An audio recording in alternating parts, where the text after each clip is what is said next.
चलिए जी, दो बातें करनी थी पिछले क्वेश्चन में। सॉल्यूशन में कोई डाउट हो तो बोले।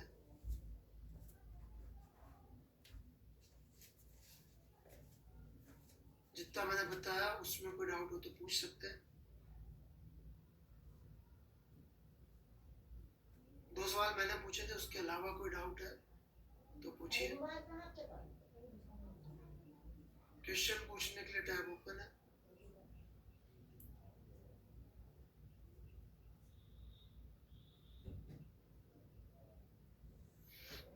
फ्रिक्शन का वर्क कैसे निकाला, आई होप ये सबको समझ में आ गया होगा।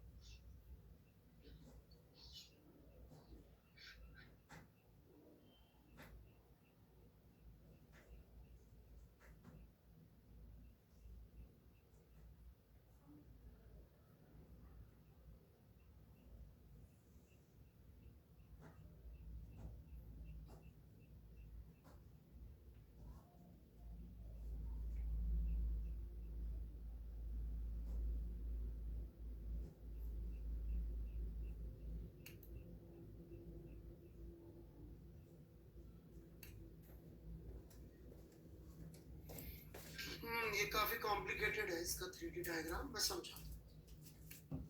S2 का सेकंड, बहुत अच्छा सवाल।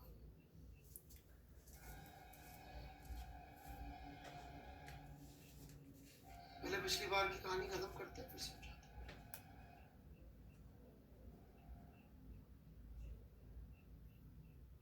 भारद्वाज जी, इंटीग्रेशन की टेबल दे रखी है HC Verma part. HC Verma में देखिए चैप्टर 2।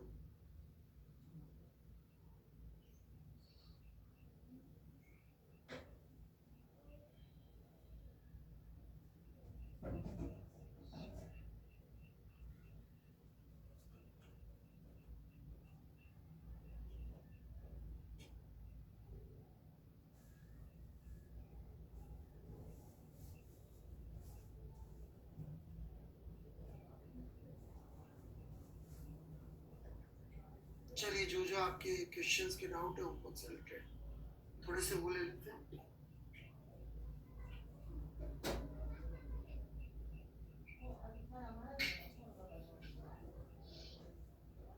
होमवर्क क्या दिया था भाई?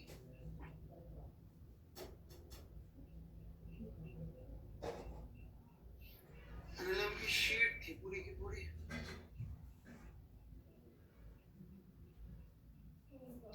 एक क्वेश्चन एनएलएम की शीट से पूछा है कुमार अंकित ने, ये वाला। ये बच्चों को थोड़ा कम समझ में आता है। कितने लोगों ने ट्राई किया ये क्वेश्चन S2? कुछ लोगों ने किया। 4 बॉल्स जो रखी हुई है, ठीक है, तो ये मैं समझा देता हूँ एक बार।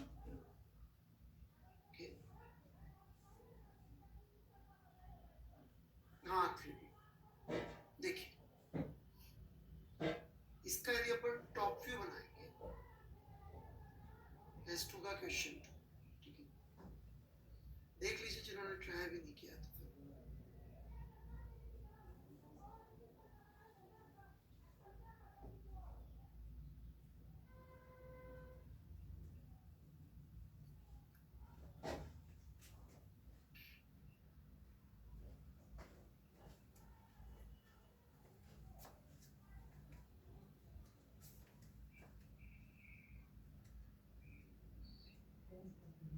ये 3 स्फीयर ऊपर से दिख रहे हैं, ग्रेविटी ऐसे लग रही है, ठीक है।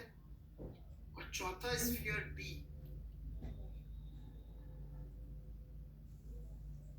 ऐसे रख दिया गया।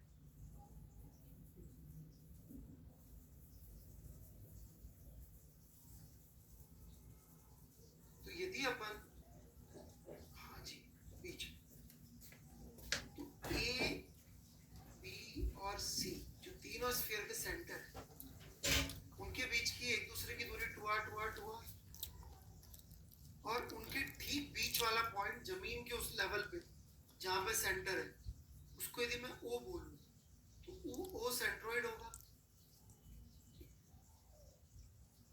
और सेंट्रोइड का डिस्टेंस 2r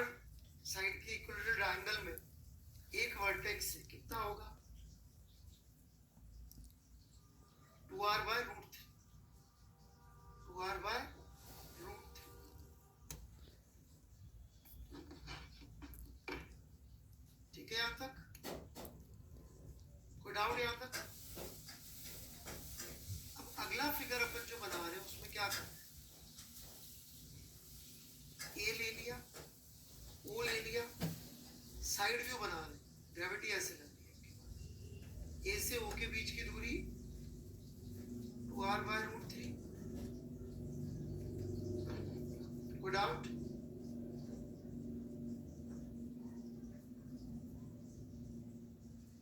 और ओ के ठीक ऊपर है डी, और ए और डी के बीच की दूरी है 2r।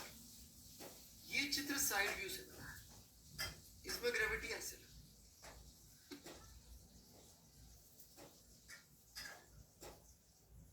कोई डाउट यहां तक?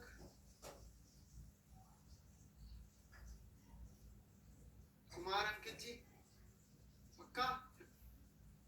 चलो, तो ये वाला एंगल थीटा निकल जाएगा, वो निकाल के रखा है, ये रहा। अब ए की वजह से डी पे फोर्स लग रहा होगा, नॉर्मल कॉन्टैक्ट फोर्स। ए कैसे? इस नॉर्मल कॉन्टैक्ट फोर्स का vertical component n sin theta आएगा, जो डी पे लग रहा होगा। कोई डाउट?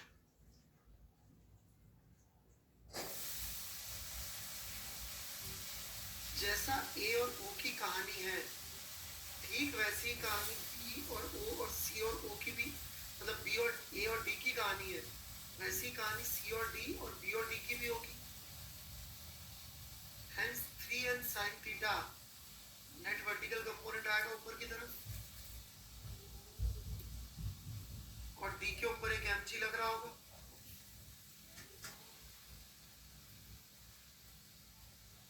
सॉल्व कर लीजिए इसको।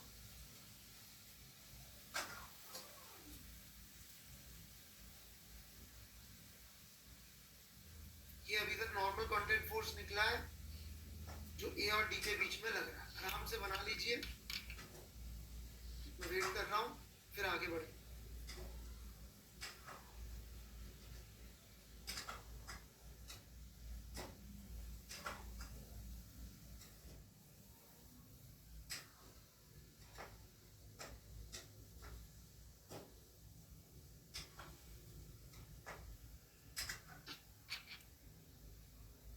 अब यही नॉर्मल कॉन्टैक्ट फोर्स ए पे भी लग रहा होगा,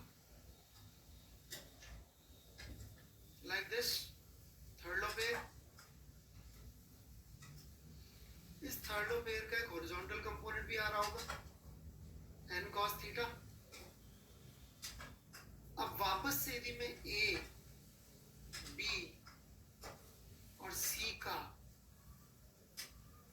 टॉप व्यू बनाऊं, तो ये n cos थीटा बेसिकली इस AO लाइन के अलोंग आ रहा होगा।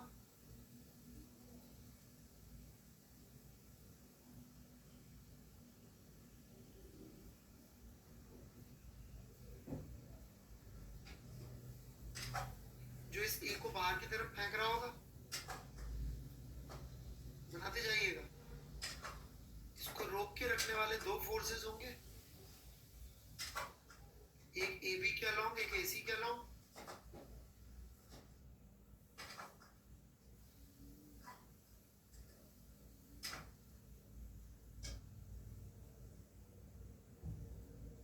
These two forces का जो कंपोनेंट अलोंग AO आएगा 2F cos 30 डिग्री, वो इस n cos थीटा को बैलेंस कर रहा होगा। हाँ जी, एडेसिव फोर्स।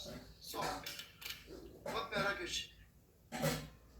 ये बेसिकली आप लोगों ने टेट्राहेड्रल नाम सुना होगा, केमिस्ट्री वाले तो सिर्फ नाम सुनाते हैं, हम वो टेट्राहेड्रल स्ट्रक्चर यूज करते हैं।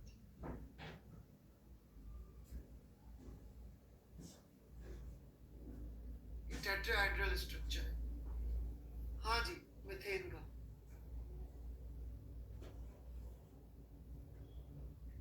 sp3 हो तो बिल्कुल, कार्बन का sp3 में जो होता है ना वो, हाँ वो तो एंगल घटा देता है।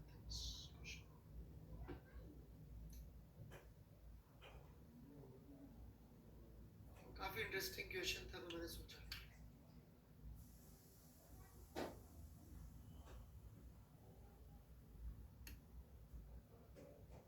कुमार अंकित जी, ठीक है।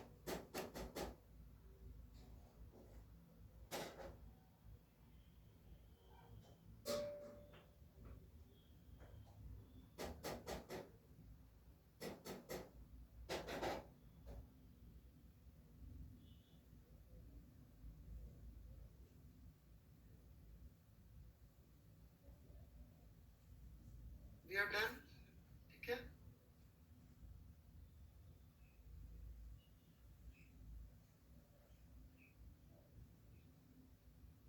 अरुण भारद्वाज जी, तो आप बहुत आसान है, देख सकते हैं। अंकुश चटर्जी ने क्या पूछा है? चटर्जी ये कहाँ का क्वेश्चन है भाई? S1 question 12, okay. मैं देखता हूँ, एक minute. Circular motion, give me a minute.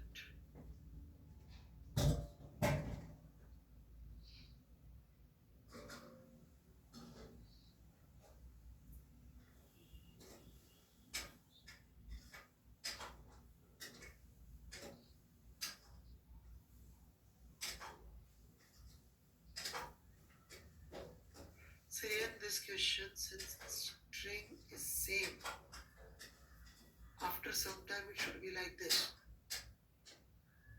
मतलब सवाल में कह रहे हैं 2m लटका हुआ है, आप कह रहे हैं कि सवाल गलत है।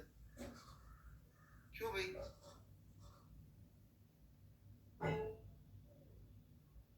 मतलब लटका क्यों नहीं रह सकता भाई? विभूति झा जी, आप ठीक ठाक इंसान हैं, परंतु आप मेरी जगह पढ़ाना चाहेंगे मेरे बैच में, तो आराम से बैठो ना बेटा। फिर तुम लोग बोलते हो सर, रोस्ट कर देते हैं, बुरे आदमी, डांट देते हैं, ये कर देते हैं, वो कर देते हैं, हैं? तो मेरी दुकान के साथ अंदर एक और दुकान खोल लोगे? आदमी हो। हाँ भाई, चटर्जी कहाँ गए वे? अरे जब क्यों घूमेगा, मतलब नहीं घूमेगा? अरे ये कोई एक ही बात को अलग अलग तरीके से बोलोगे। पहले बोला घूमेगा क्या सर, मैं पूछ रहा हूँ क्यों घूमेगा, तो बोलो नहीं घूमेगा क्या। अरे आर्ग्यूमेंट तुम दोगे ना यार, तुम्हारे दिल की आवाज का जवाब मैं नहीं दे सकता, सॉरी।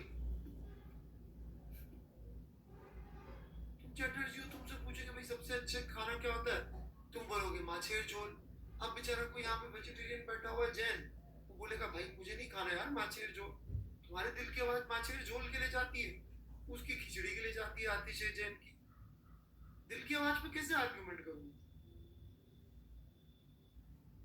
क्यों भाई चटर्जी?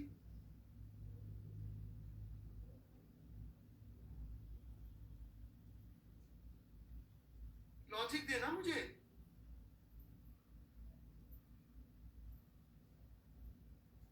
नहीं, मैं बंगाली नहीं जानता। मैं 1.5-2 दिन के लिए कोलकाता में रुका था एक बार, काफी अच्छे होटल में। तो मैंने उनसे कहा था यार खिलाओ, खूब खिलाओ। तो उन्होंने बोला सर ये सबसे अच्छी डिश है, तो ऐसे करके। नहीं, मैं होटल में ही रहा था, मेरे कुछ काम था, उनको खिलाया बहुत अच्छा। मैंने उनको कहा यार मैंने कभी भी वो कोलकाता का कुछ भी नहीं खाया बंगाली, तो मुझे मिष्टी दोई ला के खिलाया। फिर मैंने उनको नाश्ते में मांगा तब भी ला के रख दिया, ब्रेकफास्ट में भी, लंच में भी, डिनर में भी, तीनों टाइम में मिष्टी दोई खाता।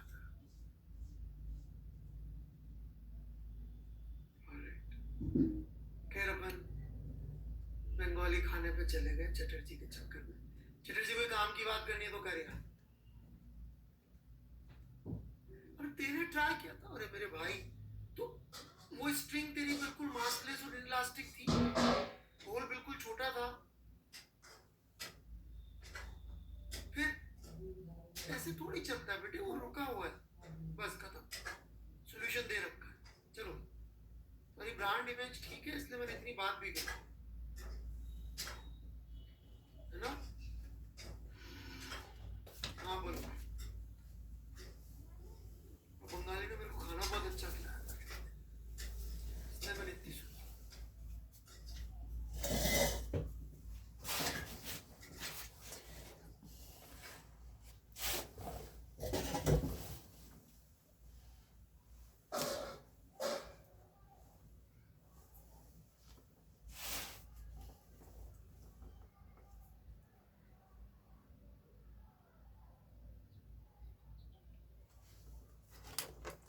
अरे वाह, अमोघ।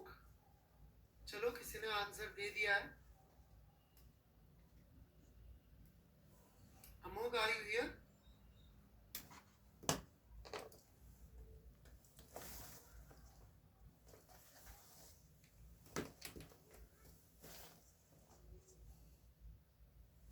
हाँ, आपने भेजा, आयन का भी आंसर यही है, बट नए नए लोगों से मिलते रहना चाहिए। अमोघ, आर यू हियर? अमोघ, 3, 2, 1, कौन? चलिए जी, है ही नहीं बंदा।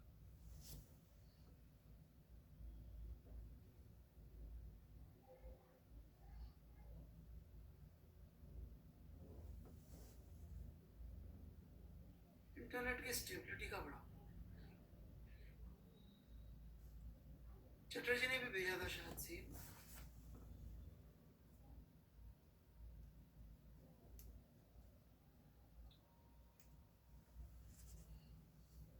बिल्कुल सही बात है Chatterjee, right?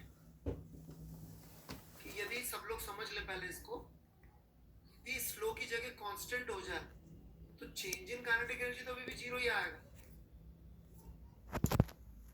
That part is correct, but हमने जो mg cos theta minus n को जीरो लिखा था, please understand this is also small curve, तो ये mv स्क्वायर बाय r के बराबर होना था, वो तो v जीरो हो गया, इसलिए mg को हमने mg cos थीटा को हमने n कर दिया। तो ये चीज इन्होंने बड़ी अच्छी तरीके से लिखी है चटर्जी बाबू ने, गुड जॉब।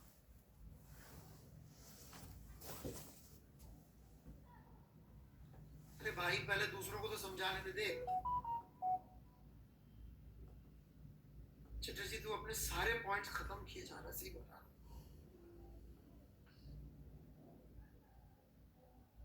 बच्चों, डाउट या समझ में आ गया? स्लो क्यों जरूरी था? लूडो फर्जी अजम्पशंस नहीं देता, सोच लीजिए। अब जो लोग मुझसे पूछते थे ना, सर मिरोडो कर ले तो फिजिक्स आ जाएगी क्या? आ जाएगी, कर लो,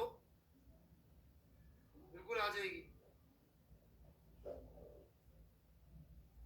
सच बताओ, आप लोग कभी सोचते कि रोडो करते हुए कि अजम्पशन ये क्यों दे रखा है? खुद से सोचते कभी? ईमानदारी से झूठ मत बोलो।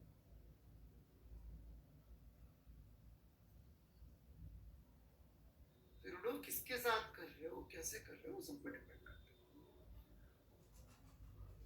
चलिए, अब इनका कोई डाउट भी है?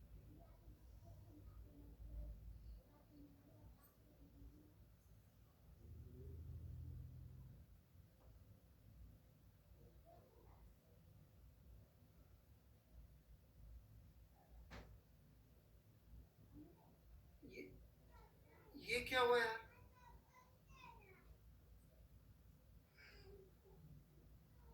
चटर्जी, ये क्या लिखा है भाई? इसका सेंट्रल फोर्स से क्या relation?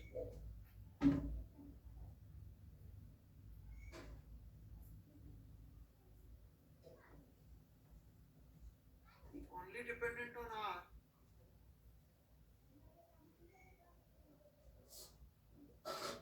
I don't understand this बेटा,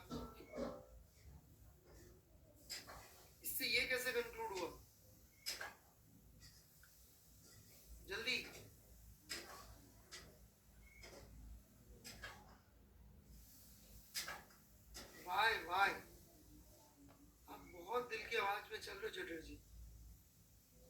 सेंट्रल फोर्स के लिए एफ ऑफ एक्स क्यों होगा? Why central force means this?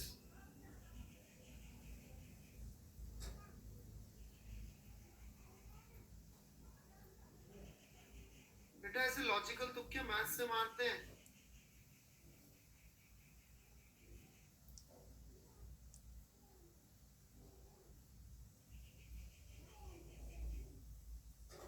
चलो जी थोड़ा सा इसको लिखना पड़ेगा यार, ऐसे नहीं चल।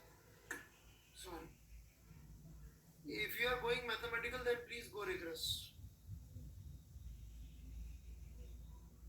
मतलब यदि आपको मेरा ओपिनियन चाहिए तो ये है कि आप सही सोच रहे हैं, परंतु ये रिग्रेस नहीं है बेटे, गलतियां होंगी ऐसे। आज छोटी चीज कर रहे इसलिए सही हो गया आपसे।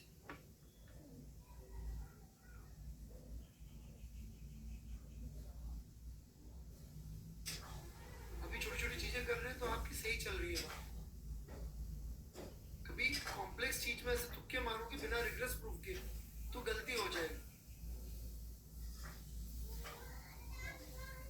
आप रिग्रेसली प्रूव कर दो ना इस बात को। भाई डू यू एक्सेप्ट कि यहाँ से यहाँ तक का कंक्लूजन एक मतलब सही है, मुझे पता है सही है, बट पहुंचे कैसे? रिटर्न में क्या प्रूफ?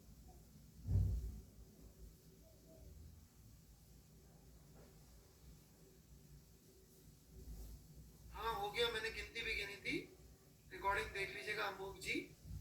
मैं भी सोचा था किसी नए बच्चे से बात करूं, क्योंकि इसका सॉल्यूशन देने वाले लोग जनरली आईआईटी में आज तक रिकॉर्ड अच्छा किया है, तो मैं आपको प्रशंसा करना चाह रहा था आपकी, पर आपका इंटरनेट कनेक्शन अच्छा नहीं है।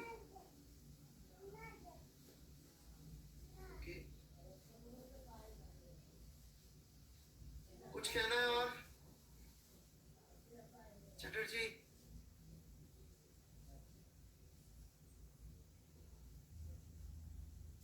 आप मेरी प्रॉब्लम समझ रहे हैं चटर्जी, मैं क्यों मना कर रहा हूँ?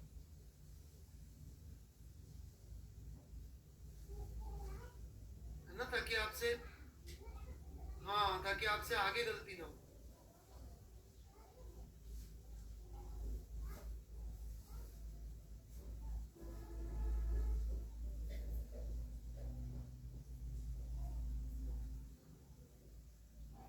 ए टेंजेंशियल क्या होगा?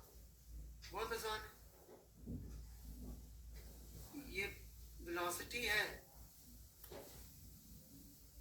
कौन है वो पूछने वाला? ये बंदा है भी सही। सौरभ शर्मा, वेक्टर नहीं पढ़े हो तो?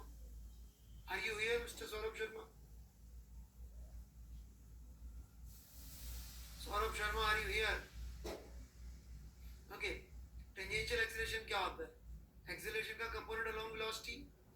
किसी भी वेक्टर का कंपोनेंट लेने का किसी डायरेक्शन में जुगाड़ हमने सिखाया था। ए वेक्टर का कंपोनेंट यदि बी वेक्टर के अलोंग चाहिए तो ए डॉट बी कैप कर दीजिए, ए डी क्या हो जाएगा?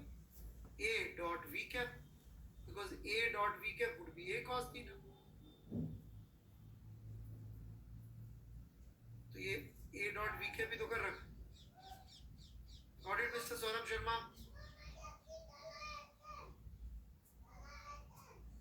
एटी ए कॉस थीटा ही होगा ना, बाकी आप पढ़िए डॉट प्रोडक्ट। सबसे ज्यादा टाइम मैंने समझाने पे दिया, डॉट प्रोडक्ट नहीं पढ़ेगा।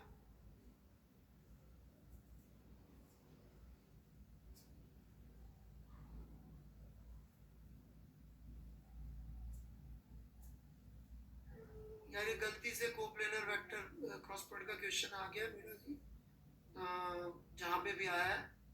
सो यदि हमारे टेस्ट में आ गया तो थोड़ा बहुत कभी आगे पीछे हो जाता है पढ़ाने में और टेस्ट में। हमारे टेस्ट का नहीं है, अनअकैडमी पे था। क्यों कर रहे हैं अभी?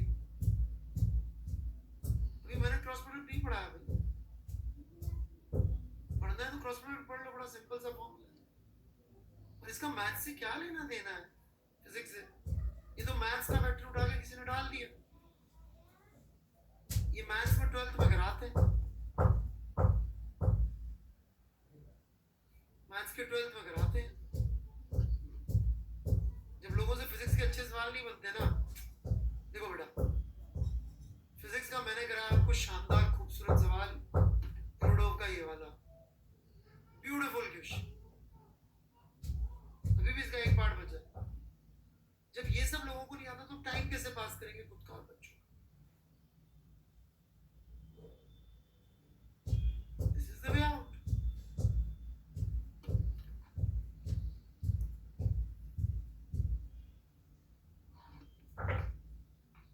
कासिफ साहब नहीं समझे तो मैं मदद नहीं कर पाऊंगा। मैंने कुछ लिखा था, आपको अटेम्प्ट कॉपी भेजनी पड़ेगी और मैं समझाऊंगा कि कौन सी स्टेप जो आपके समझ में नहीं आई। नहीं समझा तो ना, देखो यार ये मतलब वही वाली बात है, खुद डिप्रेस हो रहे हो मुझे डिप्रेस कर, समझ रहे हो कासिफ? हम भी इंसान है, हमको भी कोई कहता है इतनी मेहनत करने के बाद समझ में नहीं आया तो हमारी भी फीलिंग्स हर्ट होती है, हम भी डिप्रेस होते हैं, हमारे भी पढ़ाने की इच्छा कम हो जाती है, समझाने की इच्छा। जबकि आप ऐसे भेजे सर वाह क्या समझाया आपने, पर सर इस स्टेप के बाद ये वाली स्टेप कैसे आई? ठीक है, छोड़ दीजिए, छोड़ दीजिए, लीव इट। आज बहुत यूज होने वाला है वो, मत भेजिए। मैंने तरीका ये बोला पूछने का, ऐसे होता है जेई में सिलेक्शन? आपको लगता है ऐसे हो जाएगा सिलेक्शन? करिए फिर अपने तरीके से पढ़ते। ये इतने बच्चों के डाउट्स के मैंने जवाब दिए। ये क्यों भाई कुमार अंकित आप हो यहाँ पे? Are you here? क्यों भाई, do we know each other? रिश्तेदारी है हमारी, काम अच्छी तरह से किया, इसलिए जवाब दिया मैंने।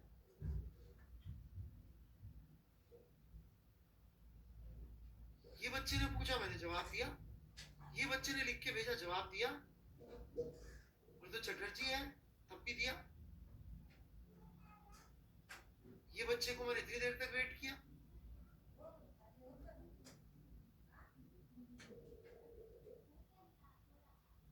प्रोफेसर चटर्जी ने तो मुझे इतना परेशान किया था।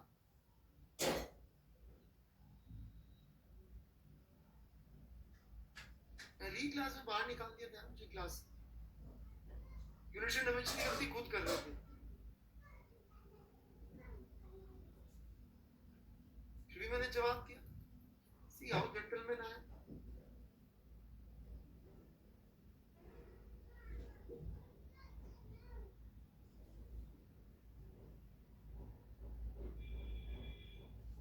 ओके, मैंने एक सवाल और पूछा था,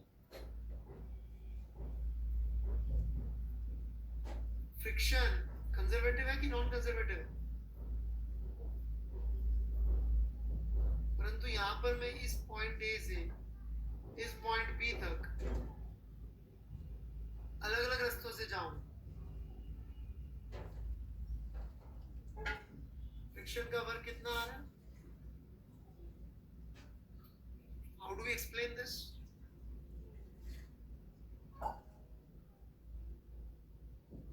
how do we explain this? क्या नॉन कंजर्वेटिव को ऐसा करना अलाउड है? कितने पाथ बना सकता हूं मैं ए से बी तक जिनमें वर्क सेम आएगा?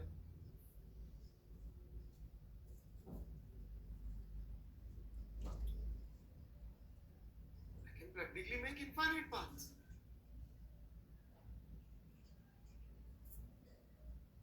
किसी ने सुनी थी क्या ऐसी डेफिनेशन कि नॉन कंजर्वेटिव का वर्क इंडिपेंडेंट ऑफ पाथ आता है? कहीं गलती से सुन लियो, मेरे अलावा कहीं और किसी किताब से पढ़ लिया, किसी ने मेरे अलावा कहीं से पढ़ रखा। चलो नहीं पढ़ रखा अच्छी बात है, पढ़े होते तो ये डेफिनेशन दे देते हैं लोग। डेफिनेशन ये प्रॉपर्टी है कि कंजर्वेटिव का वर्क इंडिपेंडेंट ऑफ पाथ आता है।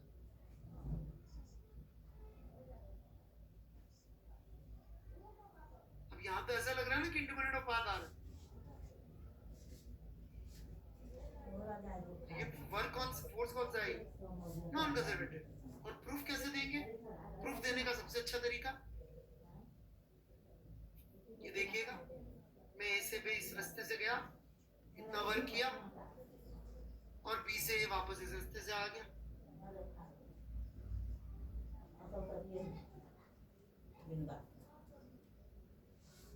कितना वर्क करूंगा वापस आते हुए?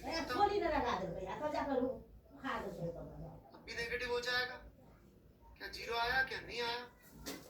यहाँ इसका से जो मतलब पक्की का force is definitely non conservative. ये तो वही बात हो गई कि भैया अपन ने किसी छोटी सी बुरा मत मानिएगा, मेरे बड़े अच्छे दोस्त थे, मतलब हैं, एक प्रोफेसर टीचर थे, राइट, बंगाली। तो वो बेचारे बड़े परेशान कोटा में, बोले मैं वेजिटेरियन बन गया कोटा आके। मैंने पूछा क्यों? बोले फिश नहीं मिलता। बोले फिश नहीं मिलता है? अच्छा, फिश ही बोलते थे, राइट। तो वो बेचारे क्या वेजिटेरियन हो गए? क्या नहीं,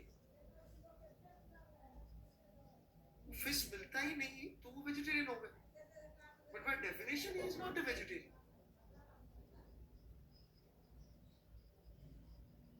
So I hope you understand that point.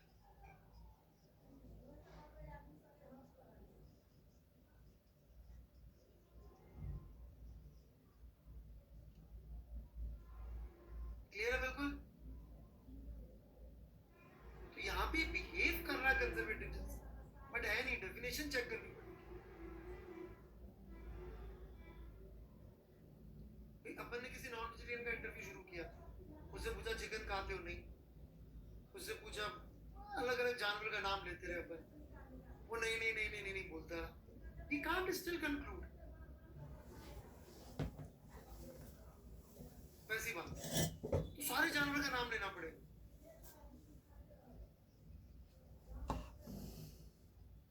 Right? सो इसका डेफिनेशन अलग है।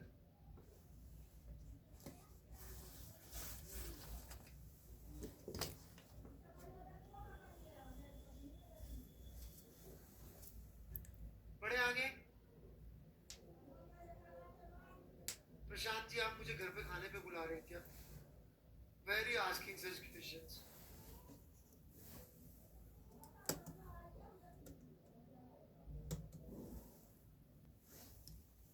It's not allowed, right? But still to answer your question, mister Chatterjee बुलाएंगे तो मैं जरूर आऊंगा।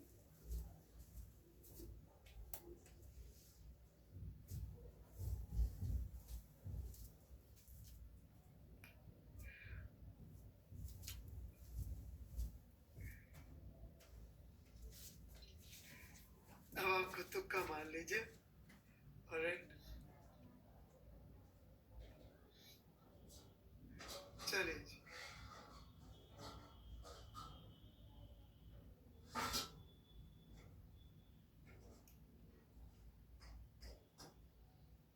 आगे बढ़ते। सो अब हमको आज दो चीजें करनी है। एक, हम लोग बहुत बड़ा चेंज करने जा रहे हैं। अभी तक की जो मैकेनिक्स पढ़ी है उससे आगे की मैकेनिक्स में जो सबसे बड़ा फंडामेंटल चेंज है वो आज हम लोग करने जा रहे हैं, by introducing this term system। ठीक है, ये टर्म सिस्टम इंट्रोड्यूस करके we are going to introduce a big change in whatever we have studied till this point of time। System introduce करके हम लोग दो तीन चीजें और सीखेंगे और फिर हमारे पास एक नया पूरा इक्वेशन आएगा जिससे हम work mechanical energy theorem for system कहेंगे। टाइम लगेगा 2-3 लेक्चर और फिर उसको अप्लाई करना शुरू करेंगे अलग अलग प्रॉब्लम्स में। ठीक है, so this is the plan, right? So system क्या होता है, कभी इस बारे में कोई बातचीत हमारी हुई है? आपने कभी सुना है? Anything about system? Any idea you have of system?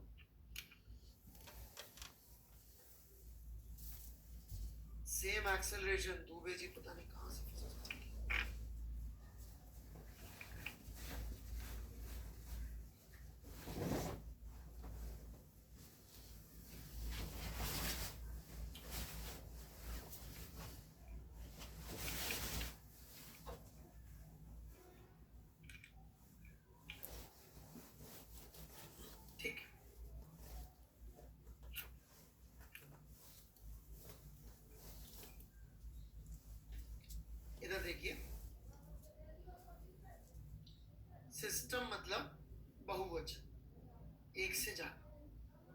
So it can mean two or more than two. Right? It is just like word family. Okay? मैंने एक बच्चों की कार्टून मूवी कई बार देखी है, इसलिए नहीं कि मुझे बहुत पसंद है, मेरे बेटे को बहुत पसंद है, ये मुझे पता था, तो बार बार चलानी पड़ती थी, ओवर द एज। राइट?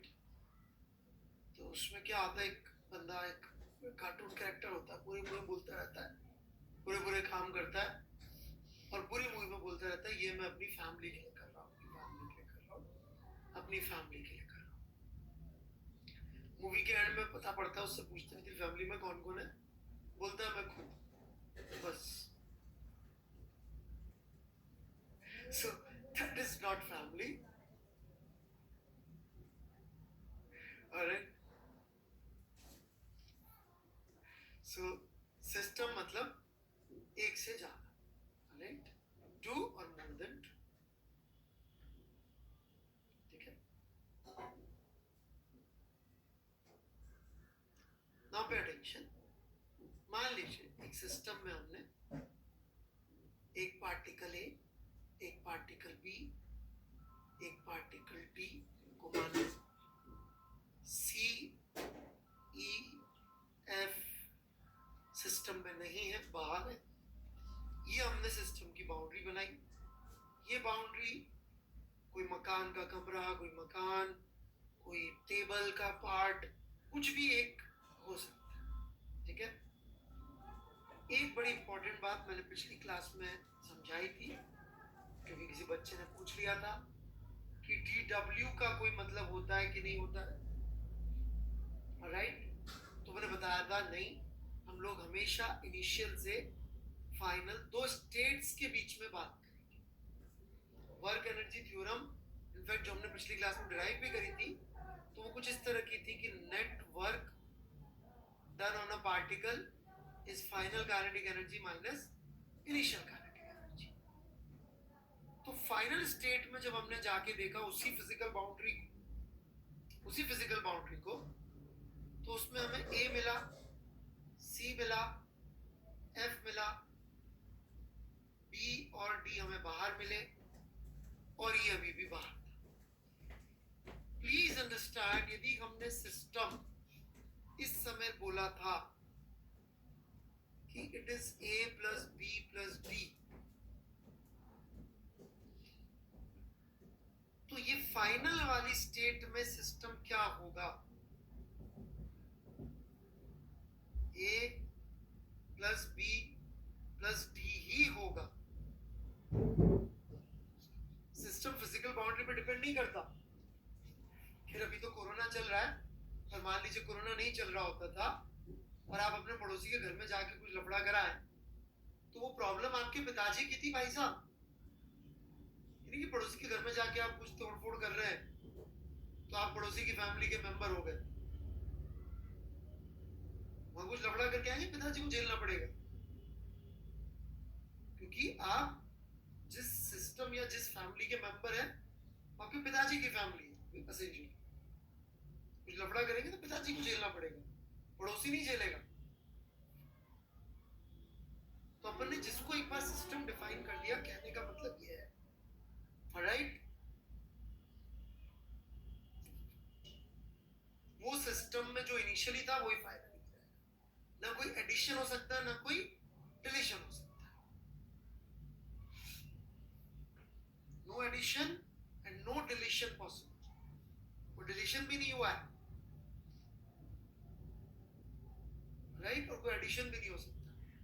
मैंने खुद को और जुपिटर प्लैनेट को सिस्टम मान लिया, तो I am allowed to do that. कोई रोक नहीं सकता, सर आपका जुपिटर का क्या लेना देना, अरे मेरी मर्जी।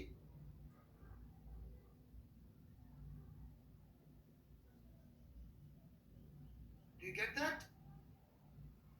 जो इनिशियल स्टेट में रहेंगे सिस्टम के पार्ट्स, फाइनल स्टेट में भी वही रहेंगे।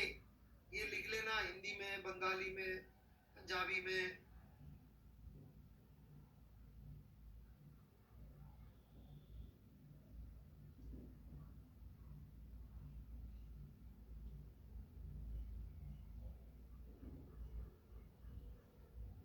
फरहान कमर सर जी आप नए हैं, बड़ी खुशी की बात है, पर पढ़ाई कर लेते तो अच्छा रहता। नहीं,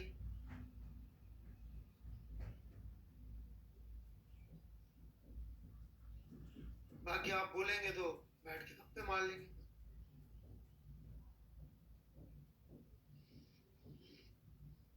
ठीक है, तो जिसको भी अपन ने सिस्टम का पार्ट माना था इनिशियली, फाइनली भी वो सब सिस्टम का पार्ट होंगे ही होंगे। Very very very important point. ना कोई इसमें एडिशन होगा ना डिलीशन। चलिए आगे बढ़ते हैं। सिस्टम की बाउंड्री क्यों बनाई अस्थाना जी? आपको कंफ्यूज करने के लिए। सड़क पे केले का छिलका क्यों पड़ा होता है? ताकि आप उस पर जाके फिसल जाए।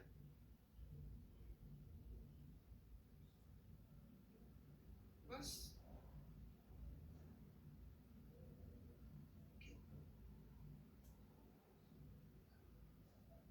ऐसा थोड़ी होता है। अपन सड़क पे केले का छिलका पड़ा पड़ा हुआ देखे तो अपन सोच ले, ओ यार आज फिर फिसलना पड़ेगा।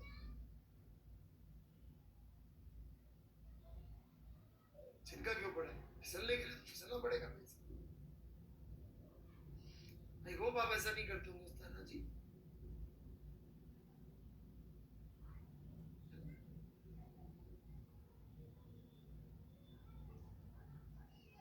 चलिए मैं आगे।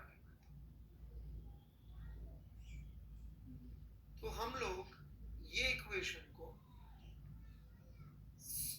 सिस्टम के लिए बढ़ाना चाहते हैं। शुरू करें?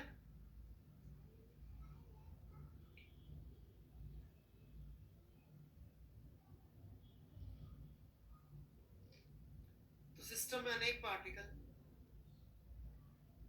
पार्टिकल नंबर 1 के लिए यदि मैं इक्वेशन लिखूं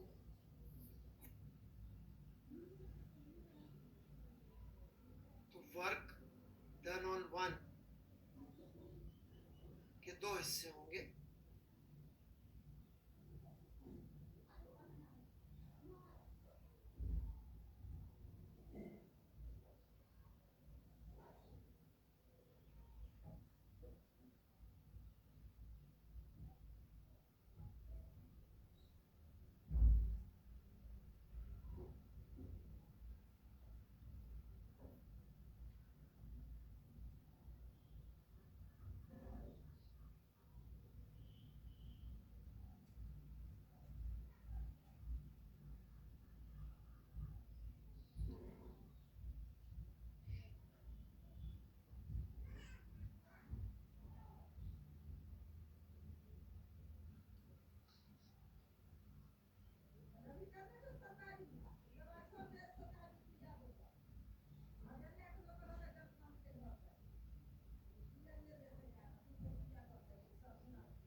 लिख ले, फिर समझा दो।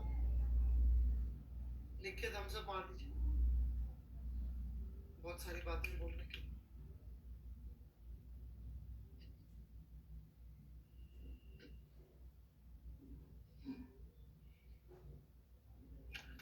ओके देखिए, एक्सटर्नल और इंटरनल का अंतर। प्लीज अंडरस्टैंड, इंटरनल फोर्स हम किसको कहेंगे?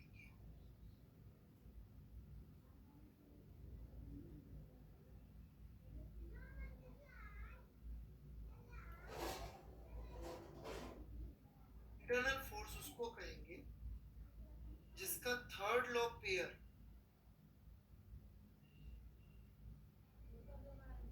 is acting on part of system. जैसे कि यदि इस चित्र की बात करें तो ए पे जो बी ने फोर्स लगाया वो इंटरनल कहलाएगा, लेकिन ए पर जो सी ने फोर्स लगाया वो एक्सटर्नल कहलाएगा। क्यों? क्योंकि जो ए ने बी पर फोर्स लगाया उसका पेयर फोर्स किसी सिस्टम के पार्ट पे ही लग रहा हो,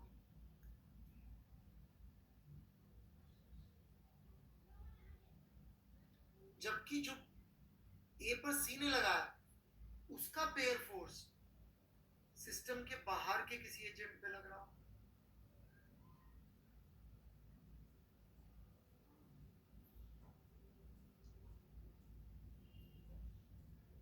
लिख लिया आराम से।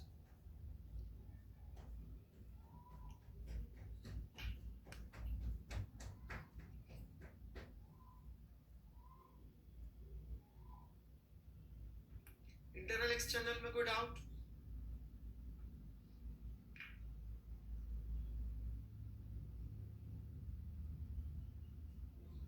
डेफिनेशन यही लिखना, third law pair is acting on part of system.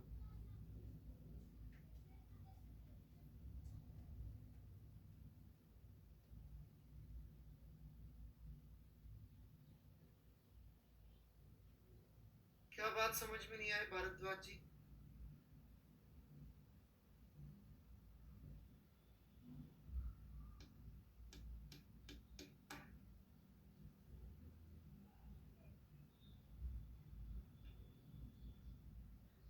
सी का फोर्स समझ नहीं आया। सी ने जो ए पर फोर्स लगाया वो एक्सटर्नल है, क्योंकि उसका थर्ड लॉ पेयर सिस्टम के पार्ट पे नहीं लग रहा। सिस्टम में देखिए कौन कौन है, ए बी और डी, तो इन तीनों के एक दूसरे के साथ इंटरेक्शन इंटरनल है, बाकियों के साथ इनकी interaction external.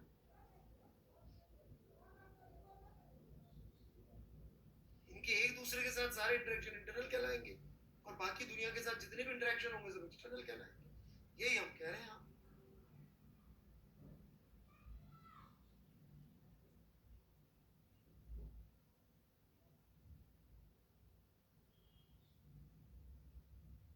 Whatever is not internal ये लिख लो भाई, इसका उल्टा ही लिखना है।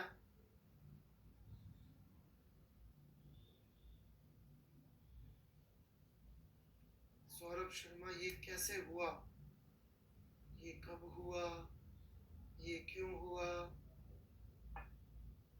गाना है यार पुराना, काफी रोमांटिक सा सॉन्ग।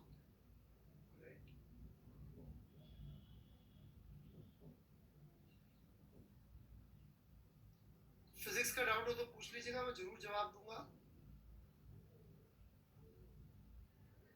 ये क्या हुआ, कैसे हुआ, कब हुआ, राइट, ऐसे ही कुछ डाउट पूछ लो मेरे भाई, गाने क्यों सुना रहे हो? डेफिनेशन है।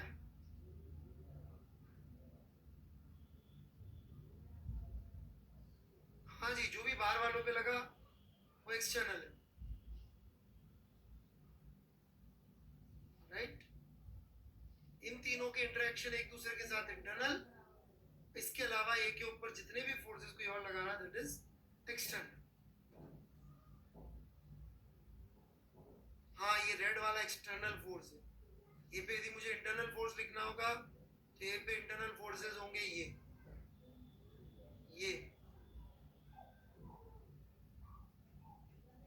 ये दोनों इंटरनल फोर्स होंगे, बाकी सब एक्सटर्नल होंगे। ये दोनों इंटरनल, बाकी सब एक्सटर्नल होंगे जो ए पे लग रहे। ए पे कोई और भी लगा रहा हो सकता है। ए पे कोई ई फोर्स लगा रहा हो तो क्या होगा, एक्सटर्नल होगा। क्यों होगा ए पे ई का फोर्स? क्योंकि वो इंटरेक्शन इंटरनल नहीं है। ए पे बात कर रहा हूं मैं, प्लीज फोकस करिए अलीफ दास जी। हम पढ़ा कुछ और रहे हैं, आप पढ़ना कुछ और। जब मैं बी पे बात करूंगा तो कुछ और हो जाएगी। चलिए, जबरदस्ती कंफ्यूज होने की कोशिश कर, आ जाएगा धीरे धीरे समझ में। नहीं आया, वेट करिए, भी आ जाएगा, हैव पेशेंस। अभी मैं एग्जांपल्स दूंगा तब आ जाएगा। नाउ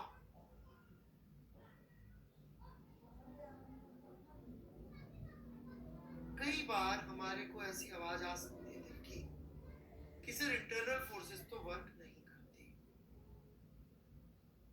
आती है क्या कभी कभी ऐसी फील आती है क्या कि सर इंटरनल वर्क नहीं करेंगे? नहीं आ रही ऐसी आवाज? चलिए दैट्स गुड। मेरी क्लास में बैठ गए। फिर भी एक बार हम लोग चेक कर लेते हैं कि ऐसा क्यों हो रहा है। Okay, work done by force on one due to two. देखिएगा, ये पहली वाली टर्म लिख रहा हूं, work done by force on one due to two, dot ds1 आएगा। वैसे दूसरी बार पढ़ा रहा हूं मैं, और दूसरी टर्म लिख रहा हूं, force on two due to one, dot ds2। यहां पे डिस्प्लेसमेंट 2 का आ रहा है, यहां पे डिस्प्लेसमेंट 1 का आ रहा है। अब F2 1 by third law is minus F1 two, no doubt, रख दो यहां पे।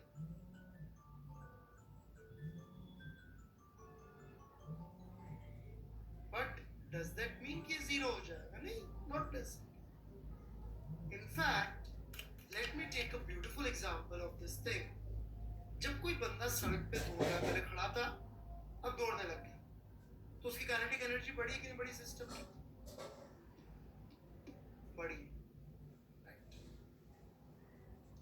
स्टैटिक फ्रिक्शन लग रहा था उसके पैरों पे कि काइनेटिक फ्रिक्शन?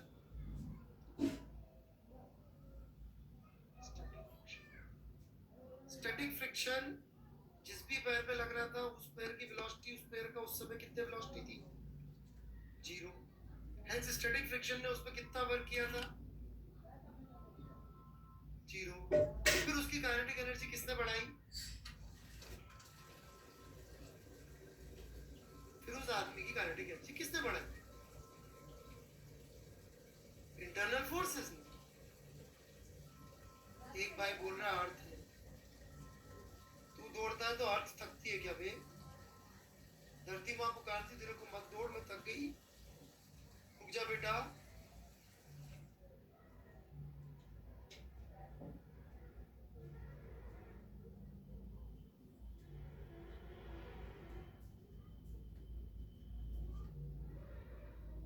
ऑलराइट, तो दौड़ते तो हमारी एनर्जी खर्च होती है, ऑलराइट, जहां तक मुझे पता है।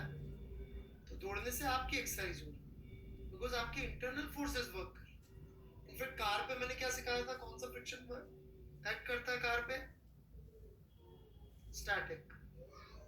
कार की काइनेटिक एनर्जी कौन बढ़ाता है? कौन बढ़ाता होगा कार की काइनेटिक एनर्जी? Internal force. कहां से जनरेट होते सारे फोर्सेस कार में? Internally, engine. तो मैंने पार्शियल आंसर दे दिया है आज, पार्शियल आंसर। किस सवाल का? किसी को सवाल याद है? किसी को सवाल याद है? नहीं, नैनो ऑडी वाला। यस, कि देखा जाए तो सबका एक्सीलरेशन म्यू जी होना चाहिए, और कार का सबसे इंपॉर्टेंट पार्ट कौन सा होता है? इंजन। कार में इनफैक्ट इंजन के बारे में अलग से लिखा रहता है, ब्रांड के अलावा सबसे इंपॉर्टेंट चीज कार के बारे में लिखी रहती है। इसमें इंजन कौन सा है, कौन सी टेक्नोलॉजी का, नाम में होता है TSI, ये वो, राइट।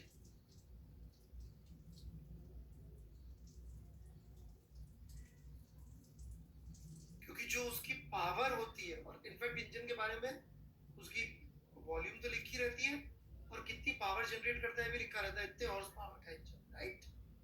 क्योंकि अल्टीमेटली उस कार की काइनेटिक एनर्जी कितनी जल्दी आ पाएगी, वो कौन डिसाइड करता है?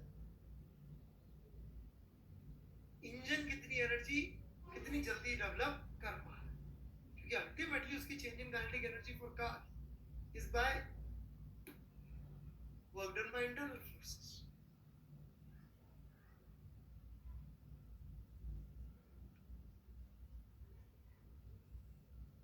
म्यूजी तो ठीक है, कहानी है जो समझेंगे। थोड़ी बहुत समझ में I work kinetic energy theorem, या बिल्कुल समझ में नहीं आई?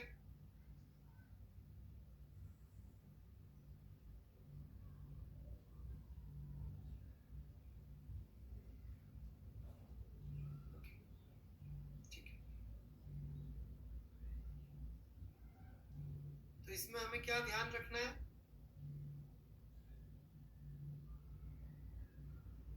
एक सिस्टम पे एक्सटर्नल फोर्सेस भी वर्क कर सकते हैं, इंटरनल फोर्सेस भी वर्क कर सकते हैं, and they will cause change in kinetic energy of system.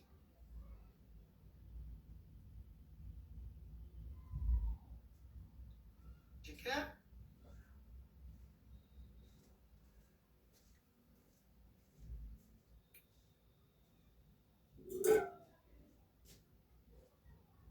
अब मैं क्या कर रहा हूं? मैं एक सवाल दिखा रहा हूं जिसको मैं अभी सॉल्व नहीं करूंगा। मैं उस सवाल को सॉल्व करने के लिए थ्योरी डेवलप करूंगा साथ साथ। यदि मैं सीधे थ्योरी पढ़ाऊंगा तो आप लोग अप्रिशिएट नहीं कर पाएंगे, समझ नहीं पाएंगे क्या बात चल रही है। क्योंकि कुछ बच्चे अभी भी ऐसे बाकी हैं शायद जिनको इंटरनल एक्सटर्नल में अभी भी डाउट है अभी भी कुछ बच्चों को डाउट रह गया था। नहीं, जिनको नहीं है वो ना, जिनको डाउट है उन्हें बोलने दो। ओके? अनीश कुमार सिंह, बेटा डिपेंड करता है सिस्टम किसको ले रहे हो। आप सिस्टम पहले डिफाइन करिए ना सिंह साहब। सिस्टम क्या है? यदि मैंने अपनी बॉडी का सिस्टम यहीं तक ही लिया, यहां तक लिया, तो मेरी आर्म की काइनेटिक एनर्जी एक्सटर्नल फोर्स से आ रही है। पूरी बॉडी को ले लिया तो फिर मेरी आर्म की काइनेटिक एनर्जी इंटरनल फोर्स से आ रही है।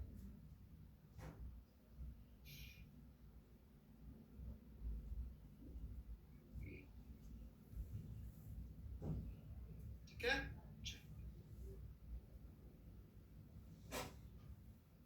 तो मैं एक सवाल ले रहा हूं, सॉल्व नहीं करना है, सिर्फ देखना है कि क्यों ये सवाल स्टैंड कर रहा है। ठीक है? बहुत लंबा डिस्कशन चलेगा, सॉल्व नहीं करेंगे इस क्वेश्चन को अभी। ठीक है? सवाल आप लोगों का देखा? हाँ, कॉपी तो करिए ना, बिल्कुल कॉपी करना भाई। सौम्या, सौम्य, सौम्य लड़के लड़की ये दोनों के लिए कॉमन नाम है, तो लड़का लड़की जो भी है भाई, बॉय। ओके, सौम्य। ठीक है।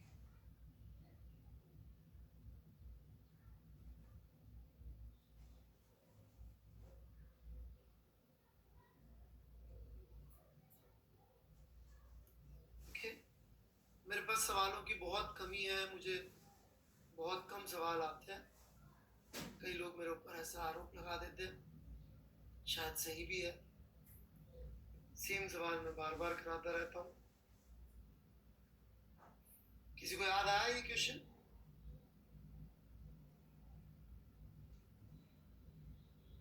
फिर से ये करेंगे।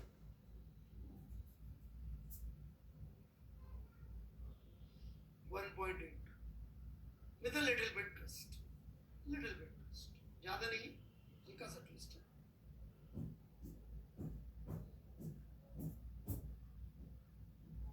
यदि ये ब्लॉक H नीचे जाता है तो V2 बतानी है कितना।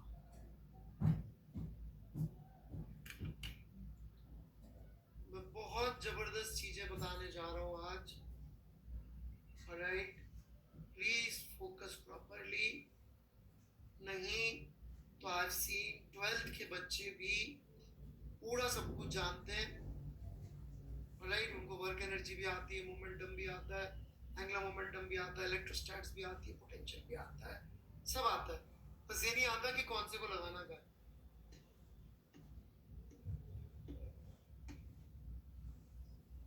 राइट,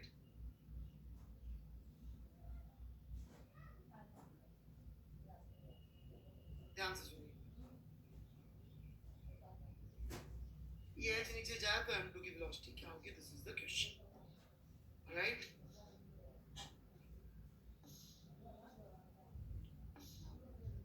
तो मेरी बात ईमानदारी से जवाब दीजिएगा। जितना आपने पढ़ा हुआ है ये सवाल उस बेसिस पे सॉल्व हो सकता है क्या? हो सकता है, तो कैसे करते हैं?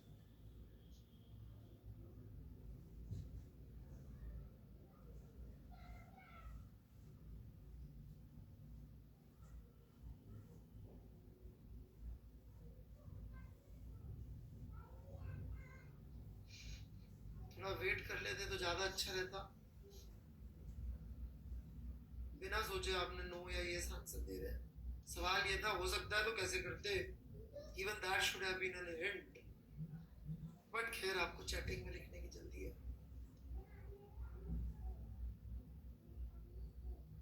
ये आधे अधूरे आंसर लिखने से कुछ नहीं होगा अभिषेक राज।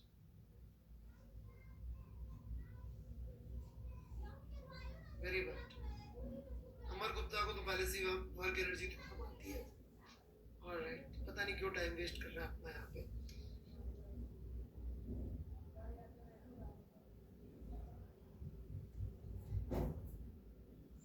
टाइम निकाल के फोर्स पता करके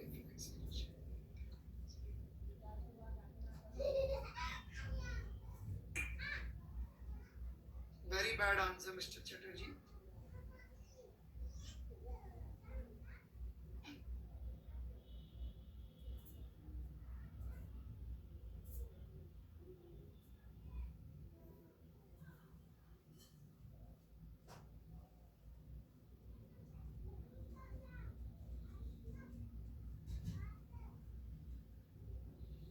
एनीवन कैसे करते हैं इसको?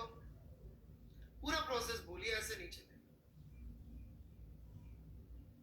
मैंने सब सिखा रखा है आप लोगों को। Very very disappointed. अच्छी चीज पढ़ाने की इच्छा ही नहीं।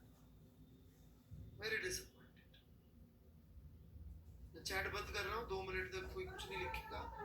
पूरा सॉल्यूशन लिख के देंगे, स्टेप्स मैथमेटिकल नहीं कि ये करते जाओ सर देखो आएगा आंसर। पढ़ा हुआ आप लोगों ने। Very good. 2 मिनट का मैं ब्रेक ले रहा हूँ, अपना मूड सही करता हूँ। आप लोगों ने काफी खराब कर दिया बिना सोचे समझे आंसर। Very good.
कैसे करते हैं इसको?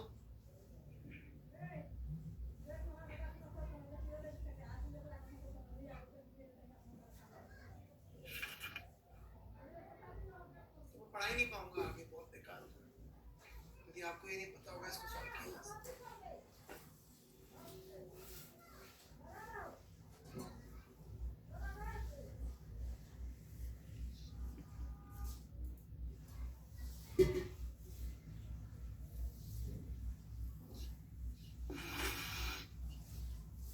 बेसिक थीम ही खत्म हो जाएगी सिखाने की। बहुत सारी चीजें मेरे पास थ्योरी की पढ़ाने की।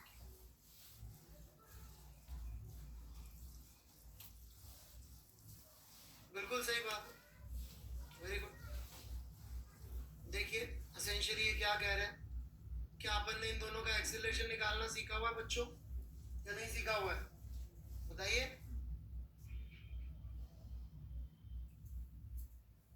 कंस्ट्रेंट और न्यूटन्स लॉ लगा के सिर्फ कंस्ट्रेंट नहीं था, न्यूटन्स लॉ भी था,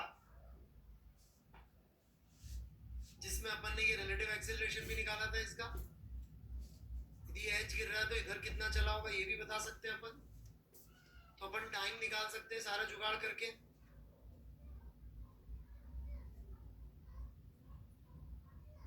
या तो इसके एक्सीलरेशन का वर्टिकल कंपोनेंट करके निकाल लीजिए, डिस्प्लेसमेंट का इंक्लाइन के लोग, एक ही बात। एक बार ये टाइम आ गया और इसका एक्सीलरेशन हमने न्यूटन्स लॉ से निकाल लिया, तो v = u + 18 लगा के आंसर निकाल सकते हैं। कोई डाउट किसी को? क्या फायदा हुआ यार तुमको इतनी अच्छी मैंने फिजिक्स पढ़ाई, शेमफुल।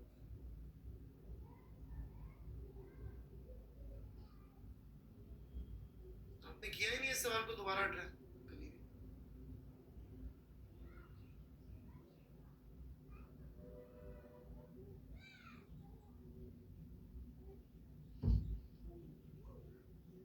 कुछ ही बच्चे पढ़ाई कर रहे हैं ध्यान से।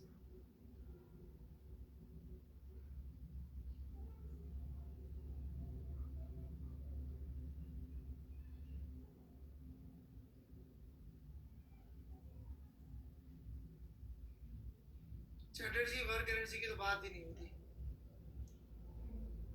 गॉडेट चैटर्जी वर्क एनर्जी की बात ही नहीं कर रहा हूँ बेटे मैं बात कर रहा हूँ कि जो अभी तक सीखा है उसी के बेसिस पे सॉल्व कर सकते हैं इस क्वेश्चन। समझ में आया सबको?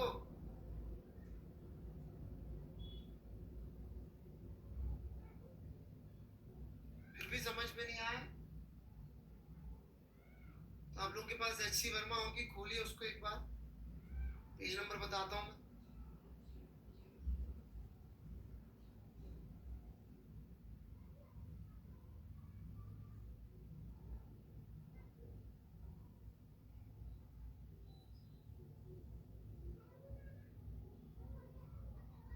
क्योंकि मैं बहुत इंपॉर्टेंट चीज पढ़ाने वाला हूँ, golden rule of problem solving in mechanics, और आप लोगों को इतना ही नहीं समझ में आएगा तो क्या करूँ।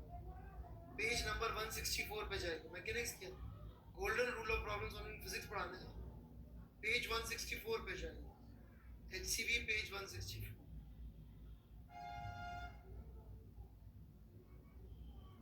उसके टॉप में एक फिगर बना हुआ है, फिगर 21, दिख रहा है सबको? ऐसा अरेंजमेंट है ना जो पहले कभी नहीं देखा, या दो तरीके से सॉल्व कर चुके इस सवाल को।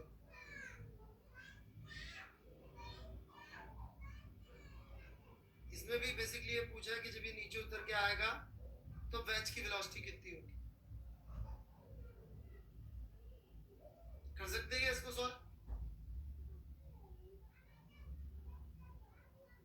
कैसे करेंगे, कैसे करोगे इसको सॉल्व, बताओ मुझे फिर से एक बार।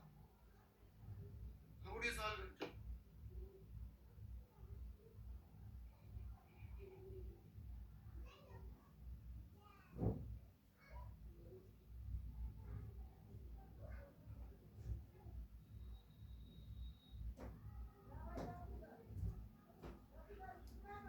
ये कंस्ट्रेंट एलएलएम लिखने से कुछ नहीं होगा नितिन जी, थोड़ी सी मेहनत कर लीजिए आंसर देने के लिए मुझे।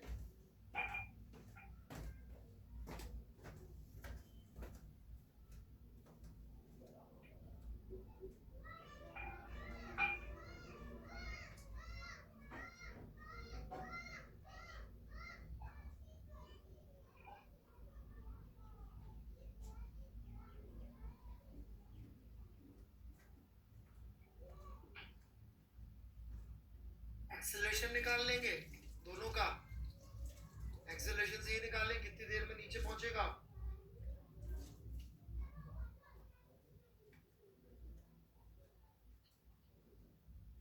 टाइम निकाल के अप्लाई कर दी, बिल्कुल सही बात। कौन से चैप्टर में ये चैप्टर देखा आपने, कौन से चैप्टर में है सवाल? अगले चैप्टर में, शुरू का है एंड का है?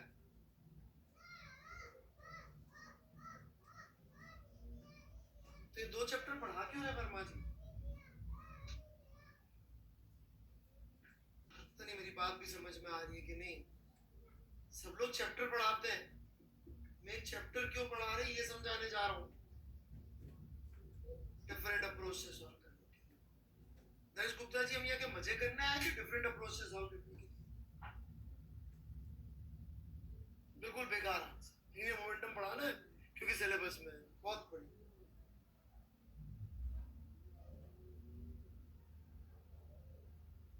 Do you see what I'm saying? जब हम इन दो चैप्टर, इसमें दोनों चैप्टर बड़ी फिजिक्स लगेगी, उसके बिना भी ये सॉल्व हो सकता है।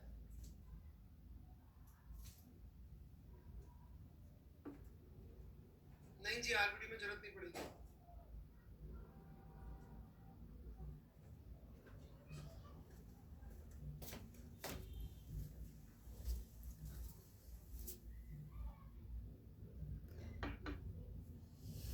तो मेरी बात है,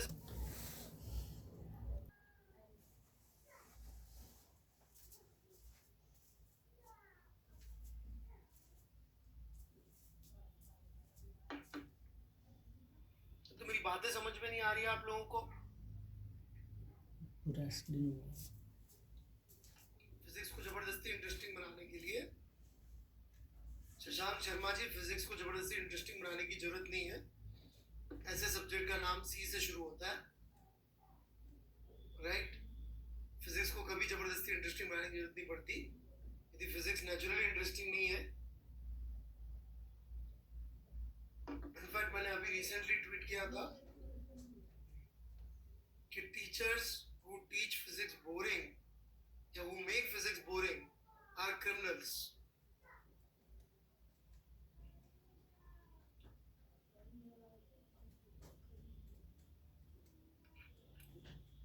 फिजिक्स बोरिंग तरह से पढ़ाते हैं, right? Criminals.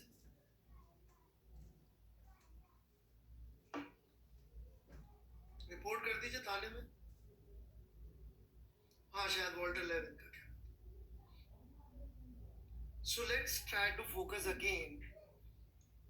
Please understand, Newton's law पढ़ चुके हैं हम लोग, और ये सवाल न्यूटन्स लॉ से सॉल्व हो जाता है, ये सवाल न्यूटन्स लॉ से सॉल्व हो जाता है।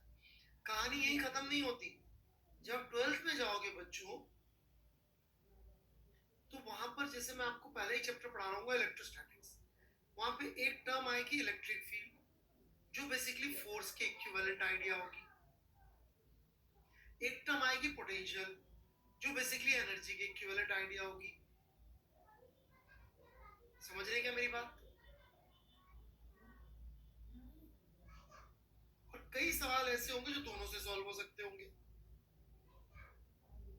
और इससे सॉल्व करना, यदि कुछ सवाल ऐसे दोनों सॉल्व हो सकते हो, तो अक्सर आप पाएंगे जो सवाल दोनों से सॉल्व हो सकते हो, यदि इससे सॉल्व कर रहे होंगे हम, तो बहुत ज्यादा टाइम कंज्यूमिंग हो जाता है।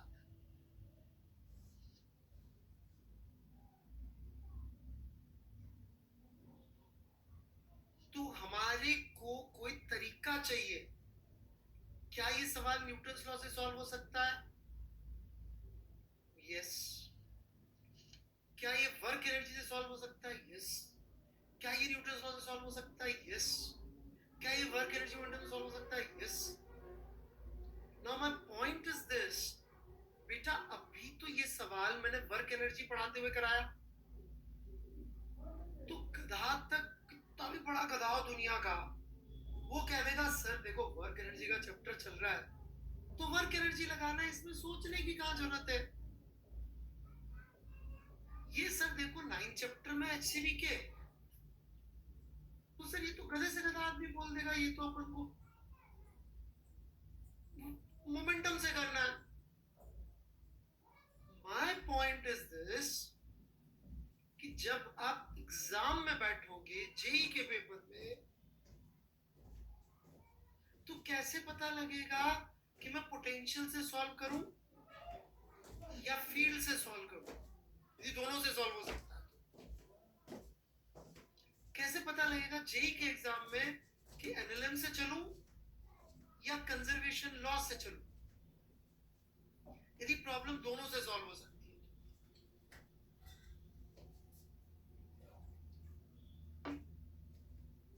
क्योंकि दिखने में तो प्रॉब्लम कॉमन है।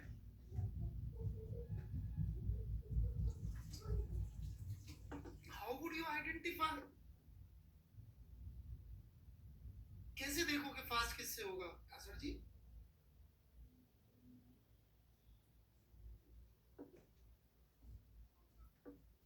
कैसे पता करेंगे कि इसके बारे में सोचूं?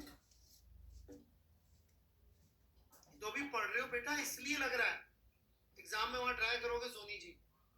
चलो आप इस तरह से दे लेना इस बार जी।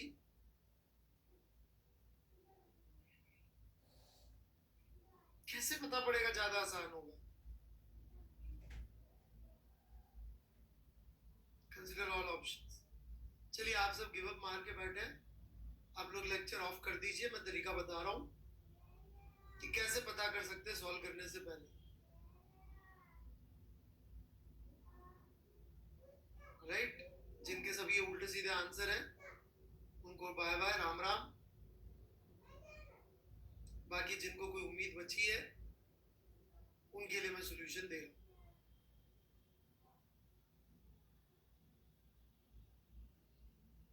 पता नहीं मेरा डाउट भी, क्वेश्चन भी समझ में आया कि नहीं आया, मैं क्या समझाने जा रहा हूँ कोई जरूर लिख के बता दो। कैसे बुद्धू बच्चे हो गए, कुछ भी समझ में नहीं आ रहा है।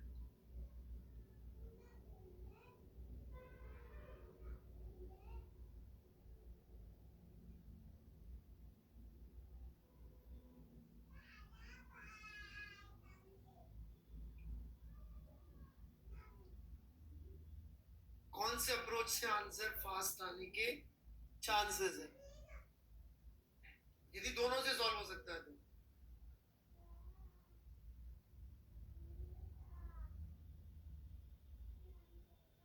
So here is the way to find out.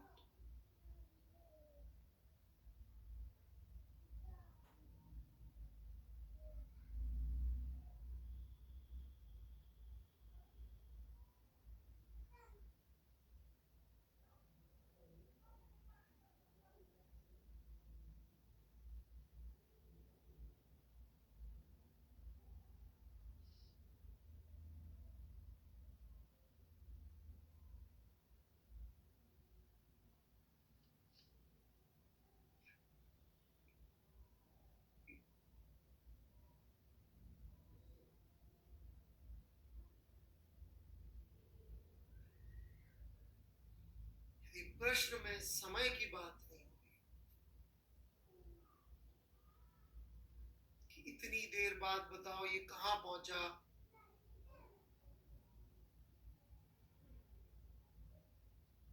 इतनी देर में इसकी वेलोसिटी कितनी हो जाएगी, यदि टाइम की बात नहीं हो रही हो तो कंजर्वेशन लॉज से आंसर आ सकता है। पर प्लीज ये तभी वैलिड है जब दोनों अलाउड हो यूज करना। कोई पूछ रहा है बता m2 का एक्सेलरेशन कितना, आप में से कोई बड़ा वाला हो आ जाए मेरे पास, सर देखो इसमें भी टाइम की बात मेरी, मैं तो कंजर्वेशन लगाऊंगा। अबे जब वो पूछी एक्सेलरेशन रहा है तो वहां तो न्यूटन लॉ लगेगा यार। तो जो बहुत ही बड़े वाले हैं उनसे क्षमा चाहता हूं। It is only when both methods are available. तो मेरे पास आ जाते एक तो ऐसे सवाल में पूछा sir find out it is in equilibrium और नॉट, सर देखो इसमें भी टाइम नहीं है। ओ भाई पर इक्विलिब्रियम मतलब एक्सेलरेशन मतलब, राइट? यदि कोई प्रॉब्लम दोनों मेथड से हो सकती हो,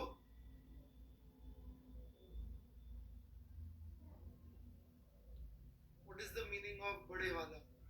मतलब he is big intelligent person, right?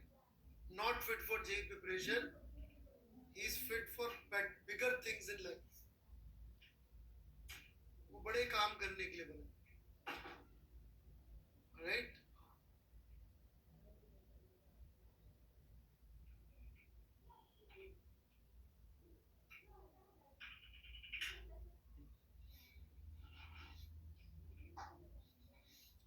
छोटे मोटे आईआईटी वाईआईटी के एग्जाम, पढ़ाई पढ़ाई, इनसे ऊपर निकल गया।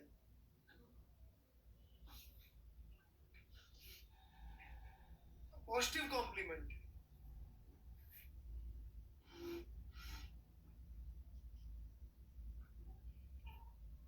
बड़े आगे क्लियर है, याद रहेगा। This is golden rule.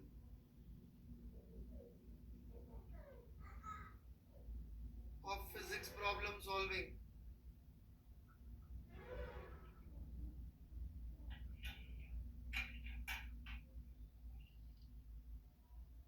If time factor is missing and question can be attempted by both, then go for this conservation। क्योंकि अभी तो बेटा मैं कितना भी बोल लूं, ऊपर हेडिंग पड़ी होती है मोमेंटम।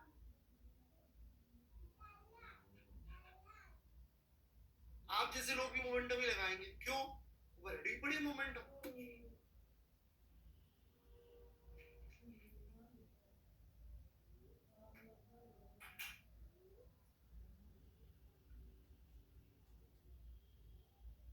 आई होप मैंने इतना टाइम दिया इस पे, इट वाज वर्थ इट।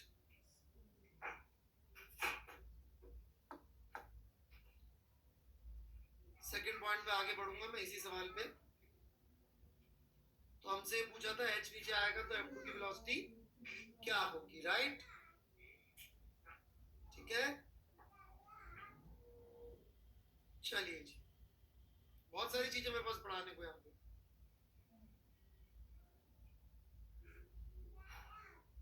कोई कंफ्यूजन है तो पूछ सकते हैं।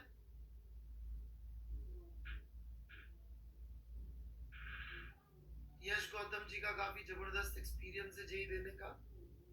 कितनी बार दे चुके हैं मिस्टर गौतम आप जेई? एक्सपीरियंस्ड आदमी है।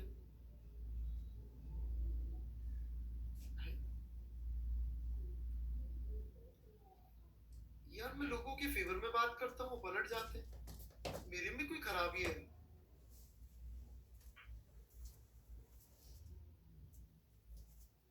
जिसकी पढ़ाई करता हूँ मना कर देता है कि नहीं नहीं नहीं समझे।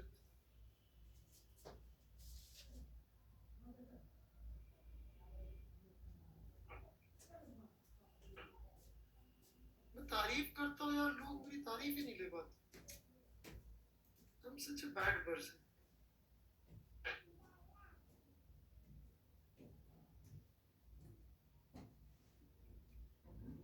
मैं तो गौतम जी आपकी तारीफ कर रहा था भाई।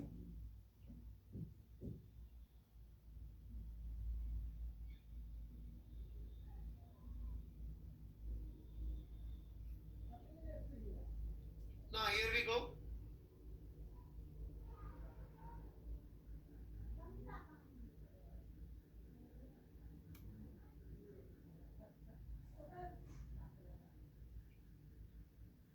ये मैं सिस्टम ले लूं यदि M1 M2 को, ध्यान से सुनिएगा please.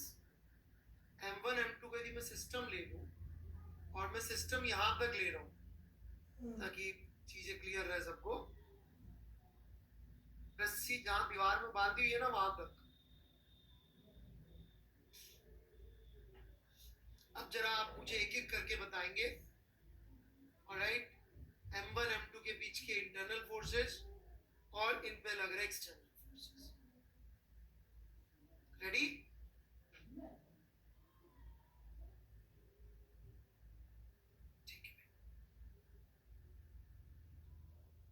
Normal between 1 and 2।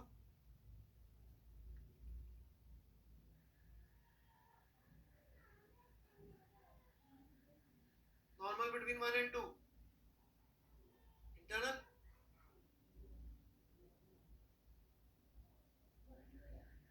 Normal on 2 from ground.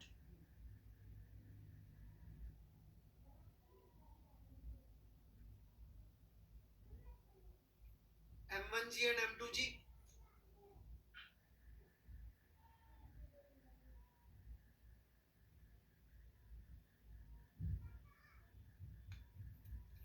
Tension force.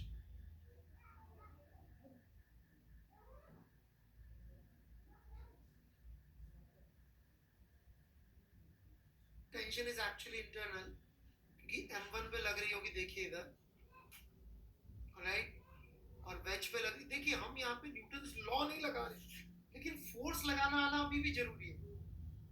Force analysis is must.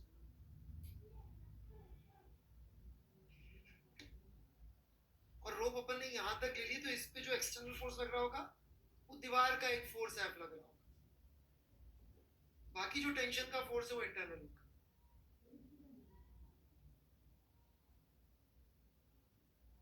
If you are comfortable तो ही मैं आगे बढ़ूंगा, नहीं तो मैं आगे नहीं बढ़ूंगा।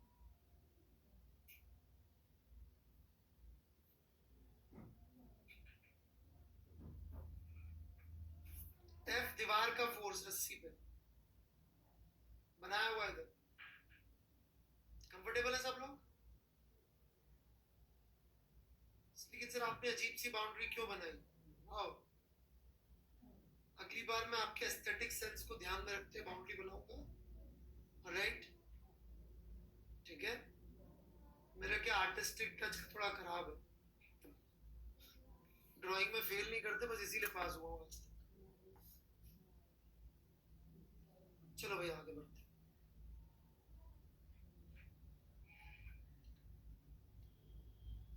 अब शायद आपको साफ साफ समझ में आए, ये वेज ऐसे चलेगा तो इसका वर्क 0 आएगा, राइट? वेज के हॉरिजॉन्टल मोशन से ये वर्क भी 0 आएगा।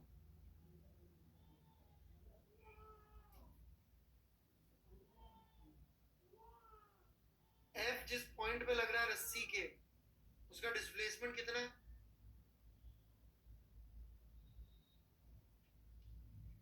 लॉजिक लिखते जाइएगा। ये दोनों है परपेंडिकुलर, एफ और डिस्प्लेसमेंट। ये 0 है बिकॉज डिस्प्लेसमेंट 0 है जिस पॉइंट पे फोर्स लग रहा है। M1G का वर्क लिखा जा सकता है क्या बहुत इजीली? H नीचे गया है तो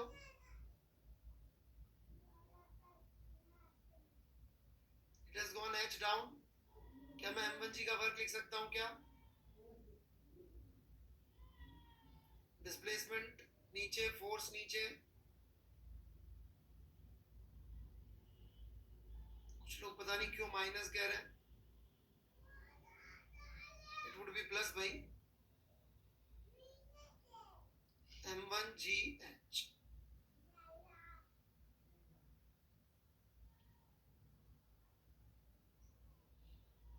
अगली क्लास में मैं ये प्रूफ करूंगा, और आप लोगों के लिए भी चैलेंज है जो करना चाहें, कि ढाई फोर्सेस का वर्क हमेशा 0 आता है।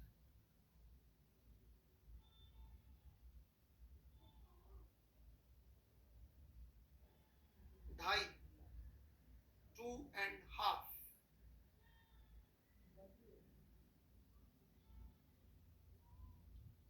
Tension normal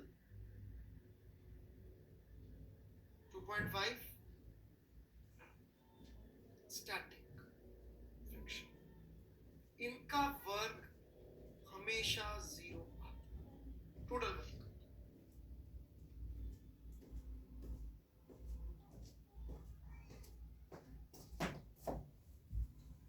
always. And that is the reason इनको हम कंजर्वेटिव नॉर्मल्स डिफाइन नहीं करते। ये सब इंटरेस्टिंग बातें कल हम लोग करने वाले। आप में से जो लोग चाहें वर्क एनर्जी थ्योरम लगा के अभी भी आंसर ला सकते हैं इस क्वेश्चन का, क्योंकि चेंज इन काइनेटिक एनर्जी वाला पार्ट ही बचा है बस।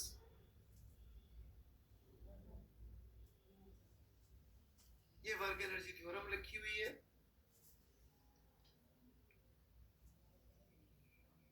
वर्क वाली साइड मैंने कैलकुलेट कर ली है, चेंज इन काइनेटिक एनर्जी वाली साइड आप चाहें तो खुद कर सकते हैं और इसका आंसर भी ला सकते हैं। एक दूसरा, इस क्वेश्चन या दुनिया के हर एक क्वेश्चन के लिए ये ट्राई कर सकते हैं प्रूव करने का। जिनको भी अच्छी अच्छी फिजिक्स पढ़नी हो, देखो सबको चांस मिलना चाहिए। कोई बच्चा आगे बढ़ना चाहे और उसे आगे होना चाहे तो उसको चांस मिलना चाहिए। मैं रैंकर्स निकालता हूँ, मैं कैसे निकालता हूँ रैंकर्स? क्योंकि मैं रोज चैलेंज देता हूँ। कुछ बच्चे होते हैं वो चैलेंज लेते हैं, फाइट मारते हैं और औरों से आगे बढ़ जाते हैं, ऐसे रैंकर्स निकालते हैं। तो रोज मैं चांस दे रहा हूँ आपको रैंकर बनने का।